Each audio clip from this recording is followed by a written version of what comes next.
Bharatiya Janata party जो है वो यमुना की सफाई को लेकर सवाल कर रही है। हमारे साथ खुद आम आदमी पार्टी के विधायक संजीव झा हैं। संजीव जी, एक तरफ तो आप लोग तैयारियों में जुटे हुए हैं। आप हमने देखा कि घाटों पर आप मंत्री भी घूम रहे हैं। दूसरी तरफ भारतीय जनता पार्टी ये कह रही है कि आप लोगों ने यमुना की सफाई नहीं की और जो व्रती जो महिलाएं होंगी वो इसी गंदे पानी में स्नान करेंगी पूजा के दिन। देखिए, अभी आप हाथी घाट में हैं। अपने कैमरा घुमाकर दिखा दीजिएगा कि यहाँ पे कोई झाग नहीं है। और इसी तरह से जितने भी घाट हैं, मैं कुछ घाट के नाम कह देता हूँ जहाँ पे बड़े लोग व्रती आते हैं। वह है कुदेशिया घाट, वह है श्याम घाट, वह है बजरंगी घाट, वह है सूर घाट। आप जाकर वहाँ भी कैमरा दिखा दीजिएगा, किसी तरह की कोई झाग नहीं है। बीजेपी के नेता पहुँच गए थे कालिंदी कुंज पे, जहाँ पे इंडस्ट्रियल वेस्ट गिरता है और हर बार पहुँच जाते हैं वो वहाँ पे, और वहाँ का झाग दिखाते हैं यमुना बहुत गंदा, यमुना बहुत गंदा। चूँकि इनको यमुना गंदा नहीं है, उनकी नीयत गंदा है। वो गंदी राजनीति करना चाह रहे हैं। व्रती को भी पता है, आयोजक को भी पता है कि पूजा ठीक से हो रहा है और अच्छे से पूजा का आयोजन कराया जा रहा है। तो वो गंदी राजनीति और गंदी नीयत उनको मुबारक।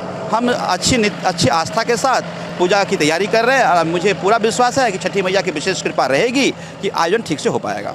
कल मनोज तिवारी पहुंचे हुए थे कालिंदी, वहाँ पर उन्होंने दिखाया कि सिलिकॉन जैसे केमिकल्स का जो इस्तेमाल हो रहा है, जो गंदगी को या उसको कम करने की, फोम को कम करने की कोशिश की जा रही है। इस पर क्या सच्चाई है और क्या इस तरह के केमिकल का इस्तेमाल पहले भी होता रहा है? देखिए, मैं मनोज जी को बहुत कोई सीरियस नेता नहीं मानता।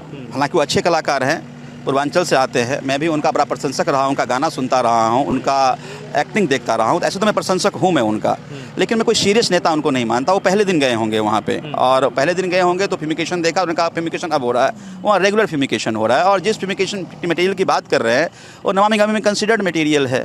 तो मुझे लगता है कि अगर वो बहुत जहरीला होता तो वहाँ कंसिडर नहीं किया जाता। एक बात। दूसरी बात, मुझे लगता है कि वहाँ पर कोई पूजा का आयोजन नहीं हो रहा होगा। तो इसका मतलब है कि आप अगर जहाँ पूजा का आयोजन नहीं हो रहा है वहाँ जाते हैं तो आप पूजा को देखने नहीं जा रहे, आप राजनीति करने जा रहे हैं। आप हाथी घाट आ जाते, आप श्याम घाट चले जाते, आप सूर घाट चले जाते, कुदेशिया घाट चले जाते, बजरंगी घाट चले जाते, तो आप पूजा का आयोजन देखते, तैयारी देखते, तो पता चलता है कि दिल्ली सरकार किस तरह से तैयारी कर रही है। मुझे लगता है कि कम से कम मनोज तिवारी जी पूर्वांचल से आते हैं, उनको बचना चाहिए था इस तरह की गंदी राजनीति का। मैं इसलिए कह रहा हूँ कि छठी मैया की आस्था को भी जानते हैं और उनकी महिमा क्या वो भी जानते हैं। अरे यहाँ झूठ फैला करके लोगों को बता दोगे, ऊपर कैसे बताओ? लेकिन मैं कोई सीरियस नेता उनको नहीं मानता। वो पहले दिन गए होंगे वहाँ पे, और पहले दिन गए होंगे तो फ्यूमिकेशन देखा, उनका फ्यूमिकेशन अब हो रहा है, वहाँ रेगुलर फ्यूमिकेशन हो रहा है। और जिस फ्यूमिकेशन मटेरियल की बात कर रहे हैं वो नमामि गंगे में कंसिडर्ड मटेरियल है। तो मुझे लगता है कि अगर वो बहुत जहरीला होता तो वहाँ कंसिडर नहीं किया जाता।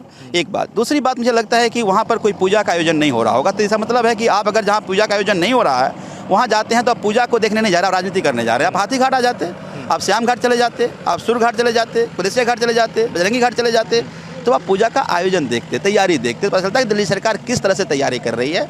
मुझे लगता है कि कम से कम मनोज तिवारी जी पूर्वांचल से आते हैं, उनको बचना चाहिए था इस तरह की गंदी राजनीति का। मैं इसलिए कह रहा हूँ कि छठी मैया की आस्था को भी जानते हैं और उनकी महिमा क्या वो भी जानते हैं। अरे यहाँ झूठ फैला करके लोगों को बता दोगे, ऊपर कैसे बताओगे? उनको कैसे समझाओगे? तो आपको लग रहा है कि राजनीति इसलिए हो रही है क्योंकि आने वाले दिनों में एमसीडी का चुनाव है दिल्ली में? मुझे लगता है कि हाँ, कुछ कोशिश कर रहे हैं, पर दिल्ली की जनता बहुत समझदार है। दिल्ली की जनता सब समझती है कि झूठ किया है और सच किया, और इनकी नीति और नीयत को भी जनता जानती है। तो इस तरह के झांसे में दिल्ली, कम से कम पूर्वांचल के लोग तो नहीं आने वाले।